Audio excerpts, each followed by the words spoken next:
Qual é o propósito de Deus para a tua vida? O que Ele quer fazer através de você nesse tempo, na história?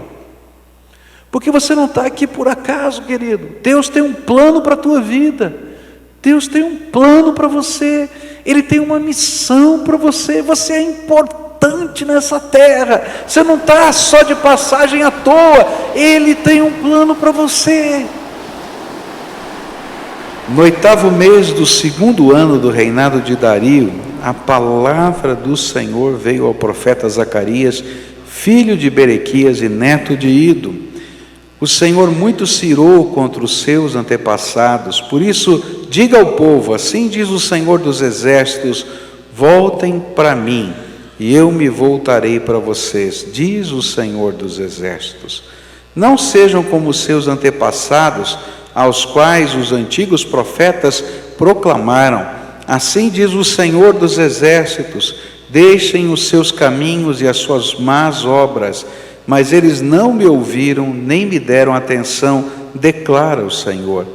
Onde estão agora os seus antepassados? E os profetas, acaso vivem eles para sempre? Mas as minhas palavras e os meus decretos que ordenei aos meus servos, os profetas, alcançaram os seus antepassados e os levaram a converter-se e a dizer, o Senhor dos exércitos fez conosco o que os nossos caminhos e práticas mereciam, conforme prometeu. Pai querido, é em nome de Jesus que te pedimos que nessa manhã, quando celebramos coisas tão preciosas, tantas famílias estão aqui hoje pela manhã porque seus filhos, seus netos, seus sobrinhos foram batizados, Senhor, e que alegria deles estarem aqui, para verem, para ouvirem, para participarem desse dia memorável na vida desses seus queridos. Outros estão aqui porque nasceu uma criança, e Senhor, que alegria podemos estar juntos e dedicarmos os nossos filhos ao Senhor, e já fizemos isso. Outros vieram aqui, Pai, porque vão fazer uma viagem missionária, e os seus queridos vieram juntos para dedicar seus filhos, que sofrem de uma série de desabilitações, mas que em nome de Jesus vão ser uma grande bênção lá no Acre, porque já tem sido bênção aonde o Senhor os tem levado, porque eles têm demonstrado, Senhor, que nada pode nos separar do amor de Deus, e eles estão aqui nesse amor, dividindo o amor de Jesus com outros. Nós viemos aqui para te adorar, Senhor, de tantas situações diferentes, mas nessa manhã te pedimos, fala conosco, toca o nosso coração, que a tua palavra seja semeada pelo teu Espírito e que ela frutifique em graça sobre as nossas vidas. É aquilo que oramos em nome de Jesus. Amém e amém. Você pode sentar-se. Para a gente poder entender esses versículos que estão aqui e o livro de Zacarias, a gente precisa pensar um pouquinho quem era esse profeta e qual era o cenário que estava por trás dessa profecia. Zacarias nasceu nos últimos anos do cativeiro da Babilônia. O povo de Israel foi tirado da sua terra, levado para a Babilônia, eles ficaram sem terra, sem língua, esqueceram a sua língua, que era o hebraico, começaram a falar o aramaico, que era a língua daquela região. E ali naquele cativeiro, no final dos 70 anos de cativeiro, foi que nasceu Zacarias. E o seu nome significa aquele de quem o Senhor se lembra.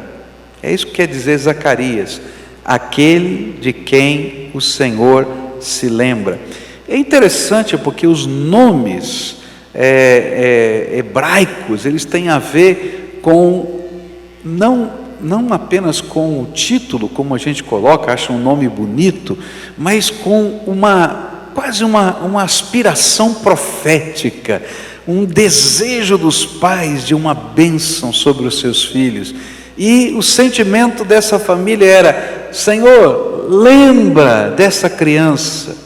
E por trás dessa lembrança talvez estivesse aquele sentimento: lembra do teu povo que está cativo, lembra, Senhor, das tuas promessas, não te esqueças, já se passaram, estão chegando os 70 anos proféticos que o Senhor falou que nós ficaríamos aqui, manda a gente de volta. E ele pertencia a uma família sacerdotal, e o seu avô, Ido, acompanhou Zorobabel na primeira leva de sacerdotes que voltaram para Jerusalém para reconstruir o templo. Então era uma família de sacerdotes, ele nasceu naquela casa. Lembra, Senhor, das tuas promessas. E quando surgiu a primeira oportunidade, o vovô dele já foi e voltou para Jerusalém, e ele também vai voltar para Jerusalém no tempo devido. E ele deve ter chegado à Palestina mais ou menos 20 anos antes do começo dessa história e dessa profecia. Agora, qual era o cenário que estava por trás? Os exilados, ao voltarem para Jerusalém, o vovô dele, Ido, que foi um dos primeiros a chegar, encontraram a terra completamente desolada. E por isso eles se ocuparam em estabelecer para si habitações e meio de sustento. O sonho era reconstruir o templo, mas para poder reconstruir o templo, o povo precisava comer, precisava dormir, precisava viver. Eles se acamparam em tendas, mas tinham que arrumar a uma mínima estrutura de sobrevivência. E depois que eles conseguiram arrumar essa mínima estrutura de sobrevivência, eles começaram a erguer os alicerces do templo. E quando começou o processo da reconstrução do templo, então os inimigos da terra, que eram os samaritanos, que haviam vindo para lá, o povo samaritano, quando houve a conquista do Reino do Norte, os assírios, eles levaram parte da população para um outro lugar da terra e trouxeram povos da Mongólia para morarem ali naquela região, e a mistura dessas raças, desses povos da Mongólia com os judeus que estavam ali, gerou o povo samaritano. E as levas dos judeus lá e estão: o que esse povo está fazendo aqui? Aí vai criar problema para a gente. E começou uma briga entre os samaritanos e os judeus, parecida com a briga que os palestinos têm com os judeus. E essa era a situação. E quando eles viram a reconstrução, então os samaritanos se organizaram politicamente e escreveram uma carta ao novo imperador, porque quem tinha permitido a volta deles era Ciro, e agora estava no poder Artaxerxes, e eles mandam uma carta dizendo: olha, se o senhor permitir a reconstrução da cidade, do templo, dos muros, essa cidade é uma cidade problemática, ela já criou muitas revoltas, ela já fez muita confusão, eu acho que não é bom o senhor permitir esse negócio. Ó, já estão criando confusão com a gente aqui, esse povo, se fortalecer aqui vai ser complicado. E Artaxerxes então recebeu aquela carta e proibiu a reconstrução do templo. E então agora já fazia cerca de 16 anos, 15 ou 16 anos, que o templo tinha sido parado de construir por ordem do imperador. E é nesse momento que Deus levanta 2 profetas para pregarem a sua palavra. Os profetas estão na mesma época, Ageu e Zacarias. E o cenário político agora era outro. Artaxerxes havia perdido o governo e Dario, o Medo, estava agora no poder. E é interessante porque Deus vai trabalhando de maneiras que a gente não entende. Eu acho tremendo isso. Porque quem é Dario o Medo? Dario o Medo é aquele que manda colocar Daniel na cova dos leões. E que vê Deus fechar a boca dos leões. E fica tremendamente impactado pelo poder de Deus. E começa a temer a um Deus só. E ele passa a ser um Deus, ele passa a ser um adorador de um Deus monoteísta, só um Deus, por causa da influência de Daniel. E muito provavelmente essa história de Daniel na cova dos leões não tinha chegado ainda lá naquela região, mas Deus estava trabalhando, levantando Ageu, levantando Zacarias para pregar. E agora, o grande problema não era mais o impedimento, porque Deus já estava trabalhando lá na capital do império. O grande problema agora era outro, a acomodação dos servos de Deus. Como é que essa acomodação estava no coração deles? Eles diziam assim: bom, nós viemos para cá com esse intento, não deu certo, e não veio ainda o tempo da gente fazer isso. E eles diziam isso, exatamente isso. O tempo em que a casa de Deus deveria ser edificada ainda não chegou. E se você ler o profeta Ageu, ele vai bater nisso. Chegou o tempo sim, vocês é que estão dizendo que não, mas já chegou, e assim vai. E então, lá eles diziam: bom, já que não chegou o tempo, então a gente tem que melhorar a nossa estrutura de vida. Então eles começaram a melhorar suas casas, eles começaram a buscar prosperidade pessoal, eles faziam o que era possível para reconstruir a nação, porque o templo não podia ser reconstruído, e Deus estava dizendo: agora chegou a hora de reconstruir, vamos levantar, vamos trabalhar. E então Ageu foi o primeiro a pregar sobre esse assunto, e a mensagem primeiro foi um protesto de Deus contra o abandono da sua casa, Ageu capítulo 1, versículos de 1 a 11. A segunda mensagem de Ageu foi: eu sou convosco, Ageu capítulo 1, versículos 13 a 15. E a terceira mensagem de Ageu foi: a glória do novo templo é maior do que do antigo, Ageu 2, de 1 a 9. E aí Zacarias inicia o seu ministério, e ele tem duas ênfases: uma chamada ao arrependimento, e depois uma promessa de esperança. O nosso propósito hoje é olhar a primeira mensagem de Zacarias e compreender o sentido da chamada de Deus ao arrependimento do seu povo.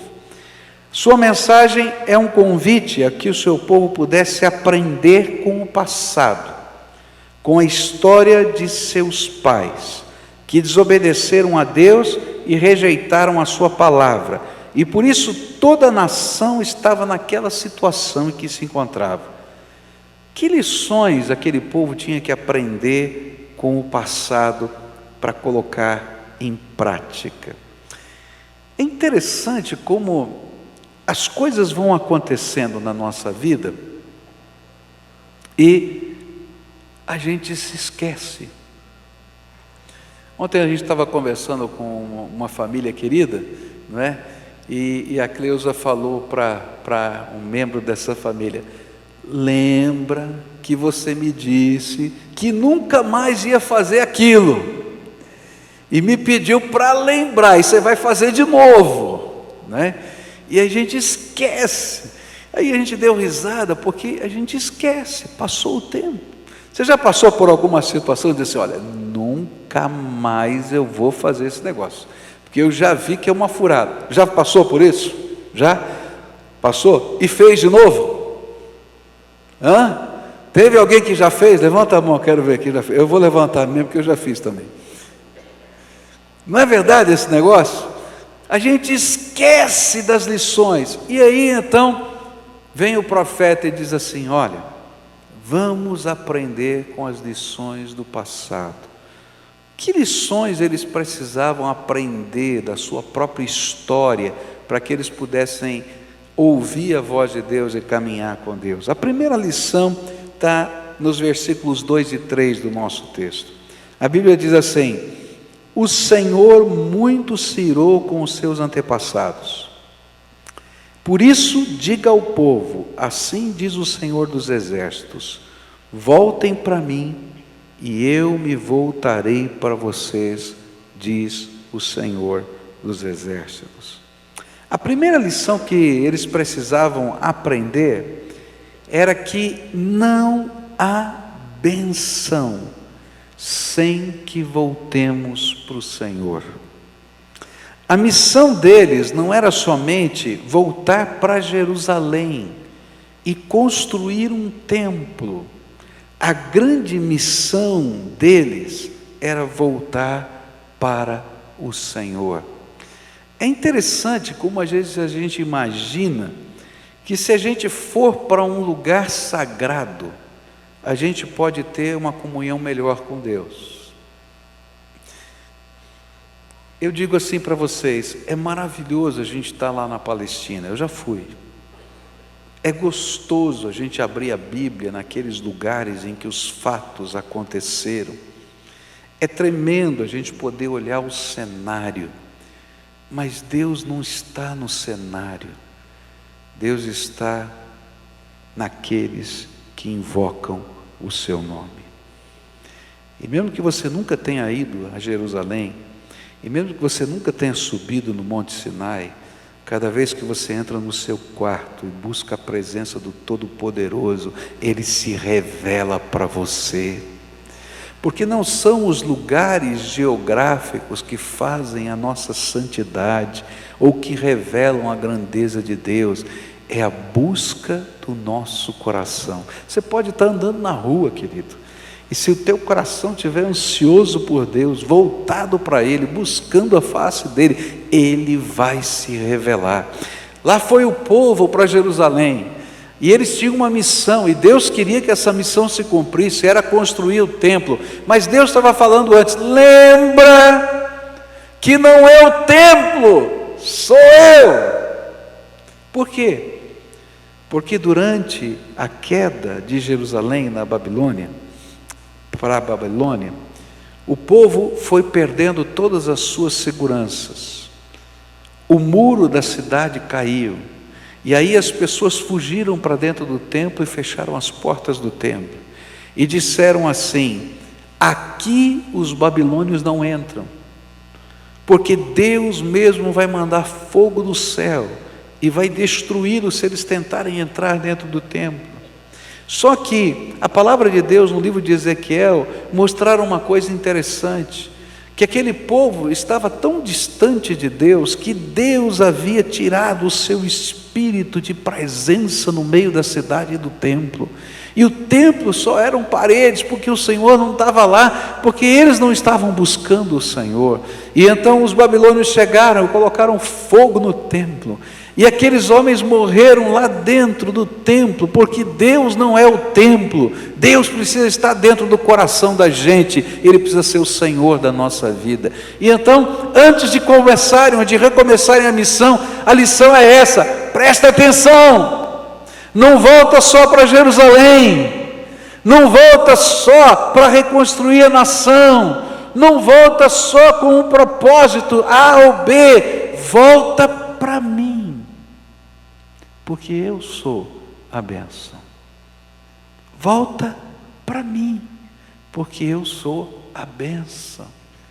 Às vezes nós imaginamos que a gente estando aqui ou ali, ou quem sabe até dentro desse templo, a gente está na presença de Deus. Muitas vezes Deus se revela dentro de um templo, é verdade.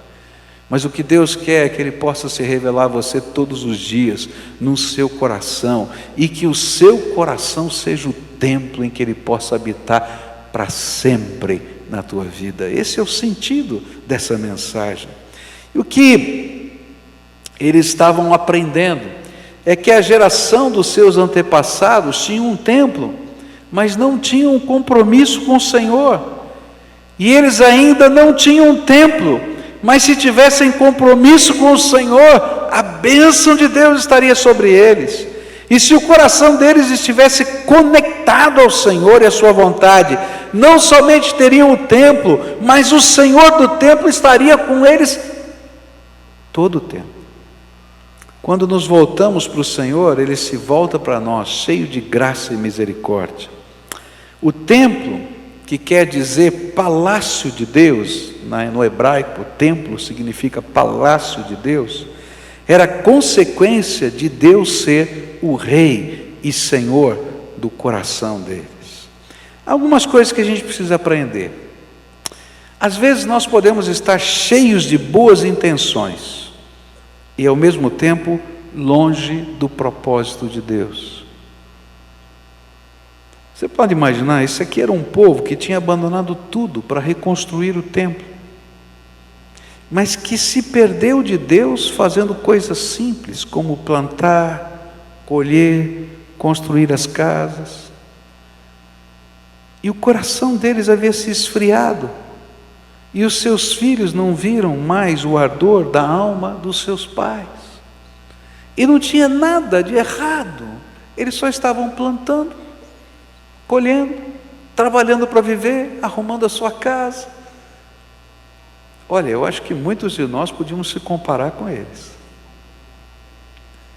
E aí o Espírito Santo diz assim: volta para mim. Diz: mas voltar como, Senhor? Não estou fazendo nada de errado. Mas o teu primeiro amor se esfriou por mim. Lembra do ardor que trouxe você para cá? Lembra da alegria? Lembra do prazer? Volta para mim e eu vou me voltar para você.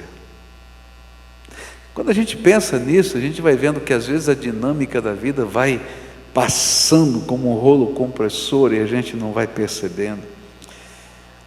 Talvez o Senhor estivesse dizendo para aqueles homens: olha, o que vocês precisam voltar é porque a razão e a motivação da vida que os trouxe para reconstruir o templo era servir o Senhor. E de repente vocês esfriaram nisso. Jesus disse: buscai primeiro o reino de Deus e a sua justiça não lembra não? Todas as outras coisas vos serão acrescentadas. Vamos lembrar? Buscai primeiro o reino de Deus e a sua justiça todas. O que havia acontecido é que por causa da ordem daquele rei, da pressão dos inimigos, eles se acomodaram e começaram a buscar todas as outras coisas e não buscar a Deus na mesma intensidade que buscavam antes. E como isso é sutil! Você já parou para pensar como isso é sutil? A gente não percebe que essa mudança vai acontecendo dentro da gente, e de repente a razão da nossa vida, do nosso trabalho, não é mais servir ao Senhor, honrar ao Senhor, ser instrumento da grandeza de Deus nessa terra, levar pessoas a conhecer o poder de Deus. E de repente nós fazemos até um pouquinho disso, mas a nossa meta de vida é, quem sabe, construir a casa. Nossa meta de vida é, quem sabe, terminar um determinado projeto. A nossa meta de vida mudou. E o interessante é que quando a gente inverte a ordem, devagarinho as coisas boas podem nos afastar do Deus Todo-Poderoso. Porque a gente se perde no propósito e na razão da nossa própria vida. Nem sempre as coisas más somente nos afastam. Por exemplo, às vezes tem tanta coisa boa acontecendo na nossa vida, que a gente começa a ter tantos compromissos, que a gente se afasta dos nossos filhos. Não é verdade isso? Hoje foi um dia em que os filhos estiveram em alta conta aqui, e às vezes nós imaginamos que o nosso filho precisa ir para a Disney uma vez por ano, e a gente trabalha para isso, quando na verdade o nosso filho precisa de um pai e de uma mãe que ensinem valores no seu dia a dia.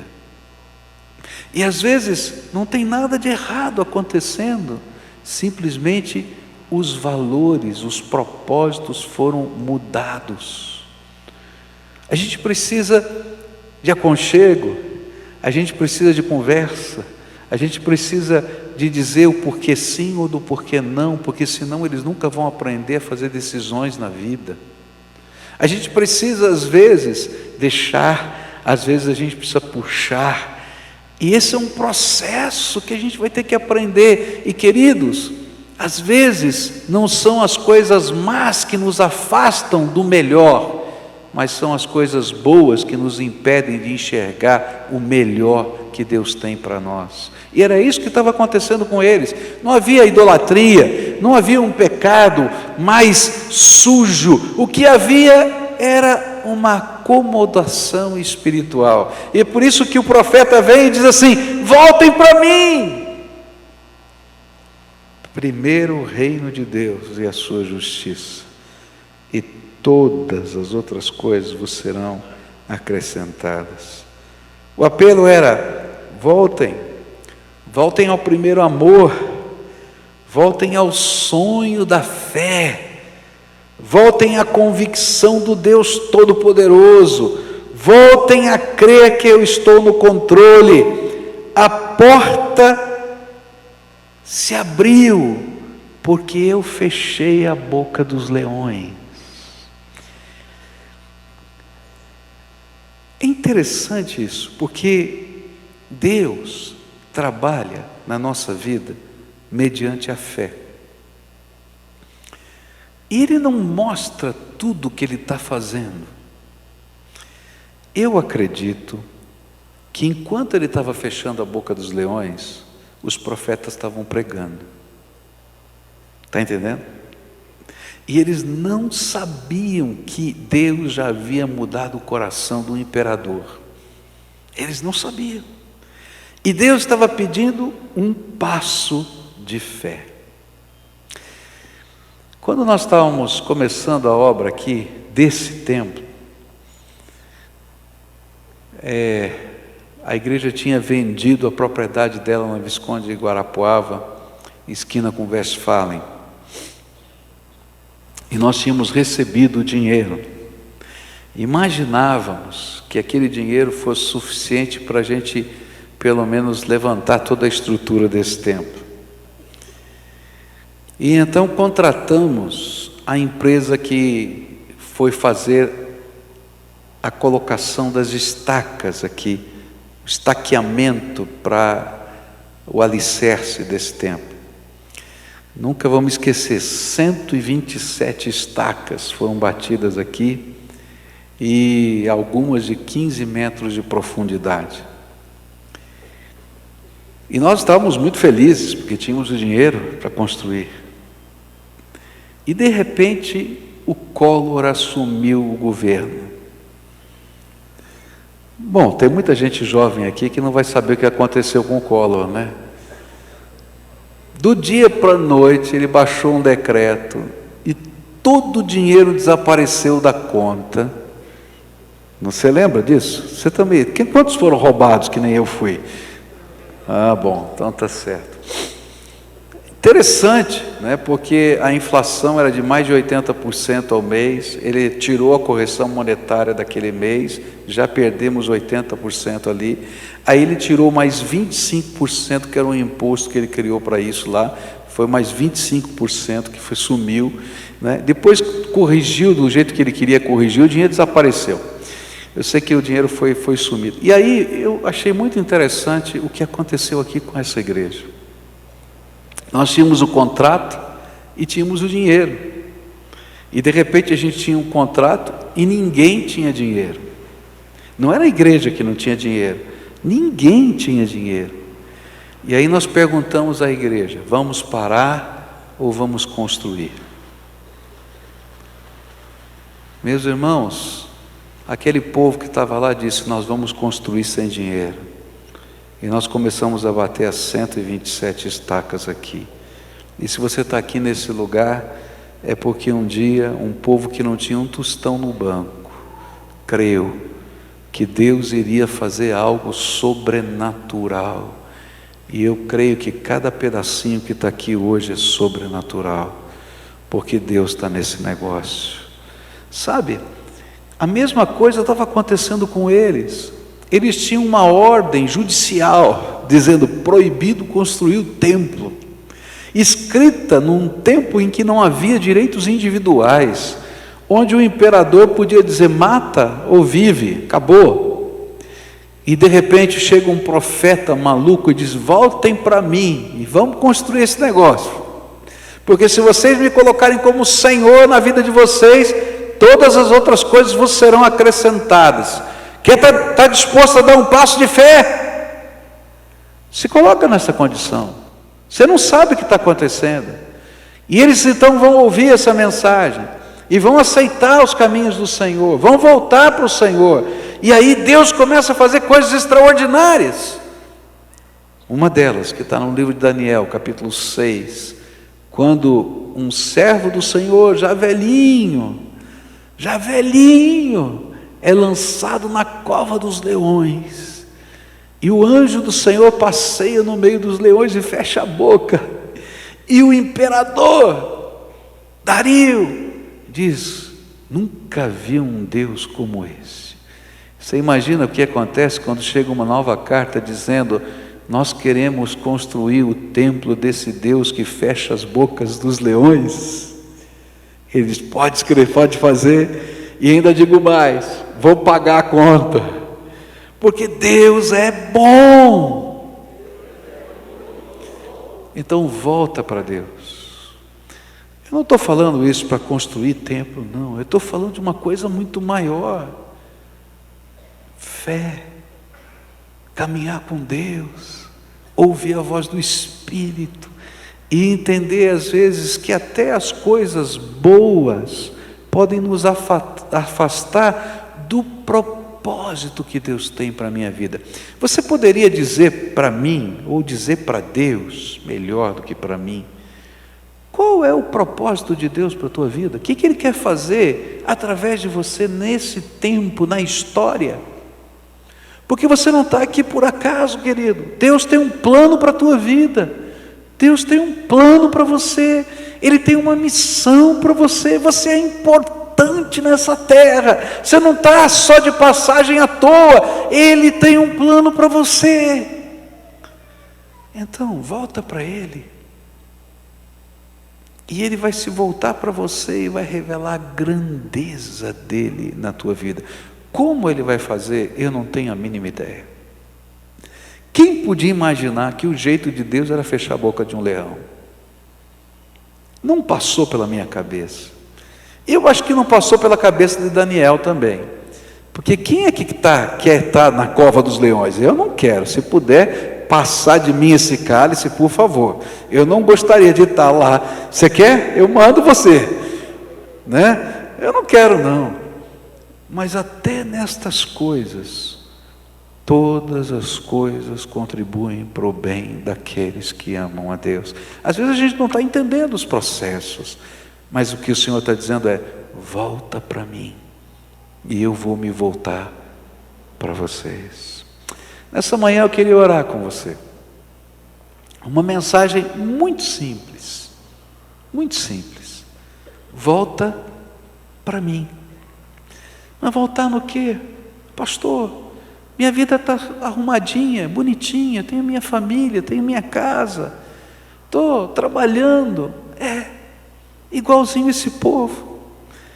Volta para colocar Jesus como o primeiro.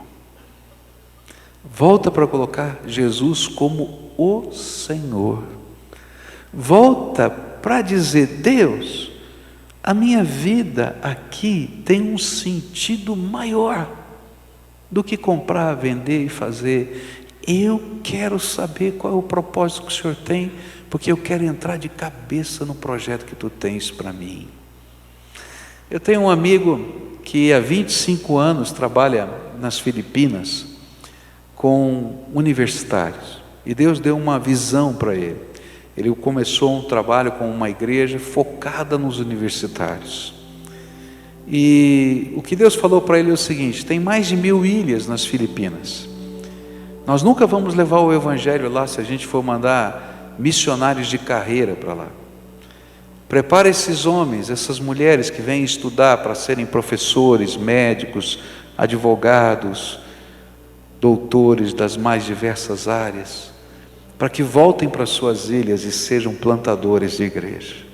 Há 25 anos, ele começou a trabalhar com esses universitários, abriram casas para eles morarem, para estudarem, investiram na vida deles, discipularam, mas com essa visão: teu propósito é maior do que ser um médico, o teu propósito é maior do que ser um advogado, o teu propósito é maior do que ser um professor, o teu propósito é ser servo de Deus, é levar a bênção de Deus a toda a terra, e é onde Deus o colocar, você é ministro do Evangelho.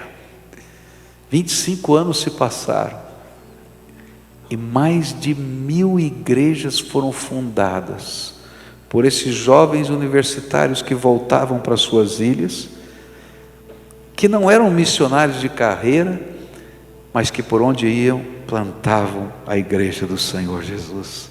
Sabe por quê? Porque eles descobriram o propósito da vida deles. Queridos, Deus tem mais para você, mais do que o comércio, mais do que a casa. Você vai precisar do comércio, você vai precisar da casa, você vai precisar do carro, e Deus vai lhe dar tudo isso e muito mais, porque é promessa dele. Mas ele vai dizer: coloca em primeiro lugar o mais importante. Volta para mim, volta para mim, e eu vou me voltar para você. Coloca a minha missão em primeiro lugar na tua vida. Coloca os meus sonhos, os meus projetos em primeiro lugar, porque eu sou a bênção e eu vou abençoar você. E nessa manhã eu queria orar por isso, por homens e mulheres, não importa a idade, se são jovens, velhos, se tem cabelo branco ou não tem, se não tem cabelo, tanto faz, mas que estão ouvindo a voz do Espírito Santo hoje dizer: volta para mim. E você está dizendo: pastor, eu entendi, eu quero estar no centro da tua vontade. Como o Senhor vai fazer? Eu não sei, mas eis-me aqui. Eu quero que o Senhor me revele o propósito que o Senhor tem para a minha vida. Quem sabe uma nova célula não vai nascer na tua casa. Pastor, mas eu não sei. Querido, para quem não tem nada, se você divide uma gotinha de água e ele está morrendo de sede, você virou uma grande bênção. E é isso que a gente não entende, que a gente tem pelo menos uma gotinha da graça de Deus, então vamos reparti-la, porque na medida em que a gente reparte essa graça, Deus derrama mais, e mais, e mais. Agora Ele não vai derramar se a gente quer somente guardar na gaveta aquilo que Ele colocou no nosso coração. Então, se o Espírito de Deus hoje está falando com você, e você está ouvindo a voz: volta para mim, volta para mim. Eu quero orar por você, e quero dedicar a tua vida ao Senhor, para você voltar para Ele. E a minha oração vai ser: Senhor, revela o teu projeto, revela o teu propósito, revela o que o Senhor quer fazer. E queridos, não se surpreendam se coisas tremendamente maiores do que vocês Deus colocar no coração, porque se fosse uma coisa muito simples, Ele não precisava de você, você faria sozinho, nem você precisaria de Deus. Mas quando as coisas são de Deus, elas são maiores que a gente, para que a gente nunca se esqueça que o poder e a graça vieram dEle. Deus está falando com você: vem para cá, eu quero orar por você, vem para cá, em nome de Jesus, vamos dedicar. Vem com a sua família, diz: olha, eu e minha casa vamos servir ao Senhor. Nós vamos voltar para o Senhor, vamos colocar no centro do projeto dEle. Quem são as pessoas a quem o Espírito Santo está falando? Vem para cá agora, em nome de Jesus. Esse é tempo de dedicação. Pastor, eu não sei bem como é que vai ser, nem eu, querido, não tenho a mínima ideia, mas eu sei quem sabe é o Senhor da nossa vida. Ele sabe, e o que Ele está pedindo é que a gente volte. Se a gente se volta para Ele, Ele se volta para nós, e Ele começa a dar sentido, Ele começa a dar propósito, Ele começa a dar missão para nós. E aí o sentido da vida muda. Eu vou construir alguma coisa para o reino, para a glória dEle, que é maior maior do que eu conheço, maior do que eu sei, maior até do que eu posso, humanamente falando, maior do que eu posso. Mas eu posso todas as coisas naquele que me fortalece. E sabe, começa a orar para Deus colocar sonhos na tua vida. Senhor, qual é o sonho de fé que o Senhor tem para mim? E se esse sonho for grande demais, não tema, porque o Senhor vai dizer para você, em todas as próximas palavras dessa profecia que a gente vai estudar, que Ele é conosco, que o exército de Deus já está em movimento. A segunda visão é linda. Eles estão num lugar onde tem murtas. Era uma das únicas plantas que não ficavam marrons quando chegava o verão e dava aquele verde bonito. E o exército de Deus está lá acampado no meio das murtas, dizendo: onde não tem esperança, está aqui verde. E o exército de Deus já está aqui nesse lugar. E Deus estava dizendo: estou prometendo a minha bênção, vai, continua.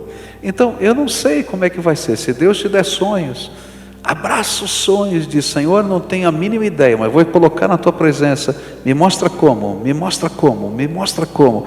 E Deus vai mostrar como, pode ter certeza, porque Ele é poderoso. Posso orar por você agora? Posso? Querido Senhor, aqui estão os teus servos, homens e mulheres que amam o Senhor. Eles não estão aqui por acaso, eles amam ao Senhor. E Senhor, o que eles querem é te servir. E eles ouviram a voz do teu Espírito dizendo: volta para mim. Você não tem nada de errado no sentido social, mas eu quero reavivar o meu primeiro amor no teu coração. E o Senhor está dizendo isso para nós, e nós estamos dizendo para o Senhor: nós queremos ser reavivados no nosso coração.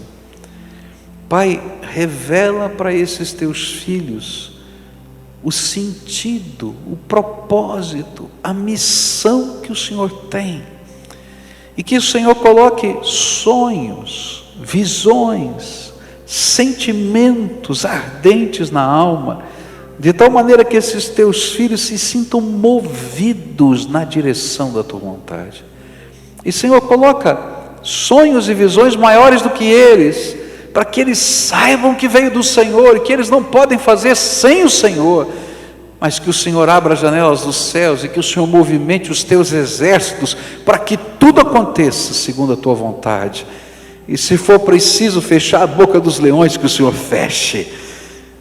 Se for preciso abrir portas e estradas no deserto, que assim aconteça. Se for preciso abrir o mar, que o Senhor faça.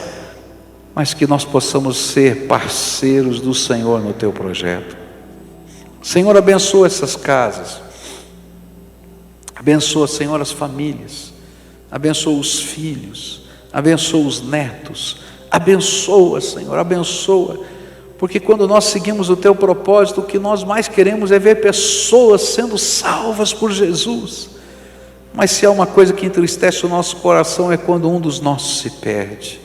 Então, Senhor, se tiver alguém dos nossos que ainda não foi encontrado, que não se encontrou na tua graça, traz para ti agora, Senhor. E onde quer que esteja, sejam benditos do Senhor e abençoados pela tua graça. E que venha, Senhor, graça, sabedoria, poder, unção, prosperidade, bênção do Senhor sobre eles, para que façam e cumpram o teu propósito. É aquilo que oramos no precioso nome de Jesus. Amém e amém. Amém, querido. Amém.